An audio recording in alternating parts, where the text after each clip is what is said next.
convaincue de l'emplacement. Ça fait très bizarre de parler face à la caméra, j'ai jamais fait ça encore sur ma chaîne, enfin si mais il y a très longtemps et d'ailleurs j'avais un peu honte donc j'ai tout supprimé. Donc à voir ce que ça va donner, hein. Ça se trouve je vais filmer ces vidéos et après au montage je vais pas du tout me supporter.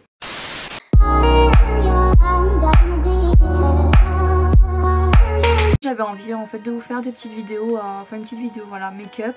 Donc on va voir ce que ça donne, hein. Je vais souvent regarder dans le retour caméra là au-dessus de vous. Et aussi à côté parce que j'ai mon miroir pour voir si je ressens pas un pot de peinture en fait en direct, ça serait cool. Je suis en aucun cas youtubeuse beauté ou quoi, donc peut-être que je vais dire des bêtises et que les maquilleuses ou maquilleurs qui vont me regarder vont être un peu en PLS, mais je m'en excuse d'avance, voilà. Je pense que je vais faire mon teint en dernier et que je vais commencer directement par les yeux. Je mets toujours une base à paupières, ça permet en fait de bien unifier la paupière et aussi de mieux faire tenir les fards qu'on va appliquer après. J'aime bien commencer en fait par le creux de paupière pour bien que ça uniformise la paupière en fait et que ça me fasse surtout une petite base de maquillage déjà. Waouh, ouais, c'est une poudre de ouf.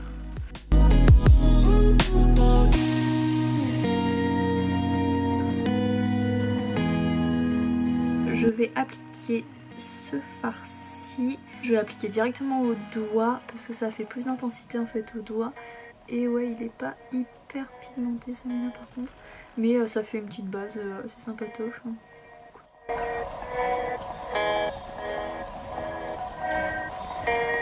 Alors ce que je vais faire c'est que je vais appliquer le fard un peu plus doré. Je vais l'appliquer en fait pareil sur toute la paupière mobile.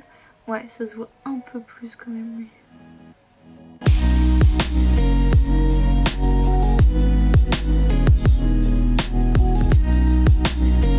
Je vais appliquer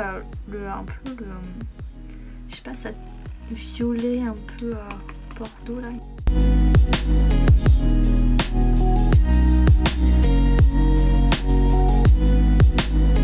J'ai l'impression qu'on voit rien en caméra. Ah, par contre on voit bien les boutons.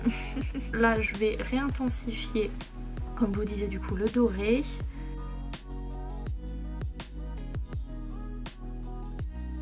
Je vais pas faire maintenant en fait le ras des cils, je le ferai après le teint. Je vais juste mettre un petit peu d'anti-cerne. Alors c'est un anti-cerne que j'ai du coup commandé en fait sur Tarte parce qu'il y avait des soldes, enfin il y avait le Black Friday, mais du coup je l'ai commandé sans connaître ma teinte hein, bien sûr. C'est beaucoup trop clair pour moi forcément. Là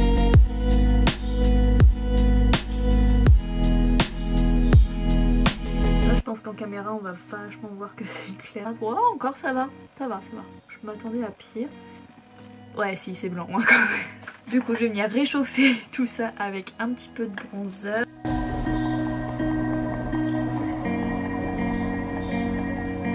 Maintenant on va passer à ma partie préférée du maquillage, c'est-à-dire les sourcils. Pourquoi ça m'a... J'espère que ça m'a enregistré l'autre partie. Ok c'est bon, je viens d'avoir la peur de ma vie là. Toujours plus. Mais je pensais que ça n'avait pas enregistré en fait tout le temps je me suis maquillée. Donc maintenant que j'ai fini ça, en fait je vais repasser aux yeux, du coup vu que j'ai oublié de mettre mon mascara tout à l'heure. Mais je vais faire en fait le ras de cils inférieur et après du coup je pourrai mettre le mascara.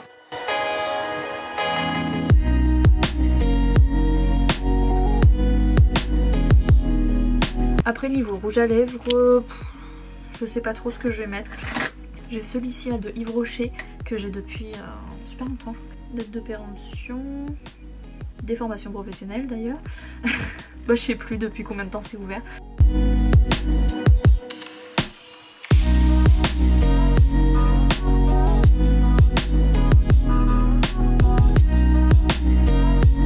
Bon, j'espère en tout cas que cette vidéo vous aura plu. C'est cool que j'ai osé parler à une caméra comme ça. En fait ça tient compagnie. C'est un peu comme Robinson Crusoe mais version appareil photo, version plus moderne. J'espère que ça vous a plu et je vous dis à bientôt dans une prochaine vidéo. Bye!